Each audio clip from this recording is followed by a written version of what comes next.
विभिन्न दही है, दूध है, छाछ है, राबड़ी है, घी है।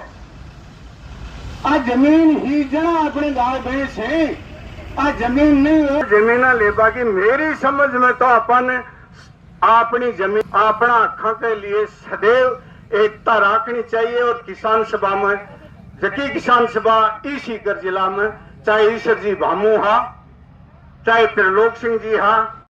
दरअसल सीकर शहर का जो सीवरेज का गंदा पानी है वो नानी भीड़ में इकट्ठा होकर के लगभग 10 साल से यहाँ ये 5-7 गांव जो है लगभग 25 से 30 हज़ार की जनसंख्या इस गांव में आवास करती है। खेती करने वाले किसान की खेत को तबाह कर दिया। जो कुएं हैं उनका पीने का पानी भी दूषित हो गया।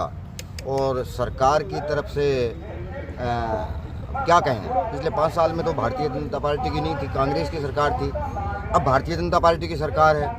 और पिछले 5 साल में भी ताकतवर नेता थे। सीकर शहर से पारिक साहब थे, यहाँ से परशुराम जी थे, और अभी भारतीय जनता पार्टी है, वो भी ताकतवर के रूप में है।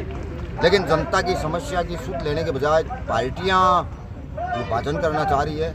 हम चाह रहे हैं कि जनता की एकता बना करके, एकता की ताकत पे ये लड़ाई लंबी लड़नी पड़ सकती है, लेकिन बिल्कुल दो हाथ करेंगे और जो बर्बाद होने वाले खेत को भी बचाएंगे। खेतों में जो कुएं हैं जिनका पानी दूषित हो रहा है उसको भी बचाने का काम करेंगे। लंबी लड़ाई लड़ेंगे, सरकार से दो हाथ करने का काम करेंगे।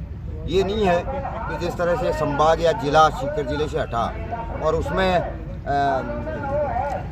हम चाह रहे थे कि संयुक्त रूप से आंदोलन आगे बढ़े, लेकिन वो संयुक्त रूप से आंदोलन आगे नहीं बढ़ पाया। वो एक जुदा बात है। लेकिन इस पानी के सवाल को लेकर के आर पार की लड़ाई लड़ेंगे, चाहे कुछ भी करना पड़े, चाहे केस मुकदमे लगना पड़े और चाहे कुर्बानियां देनी पड़े। इस पानी की लड़ाई को अंजाम तक पहुंचाने का काम करेगी अखिल भारतीय किसान सभा। ठीक है साहब।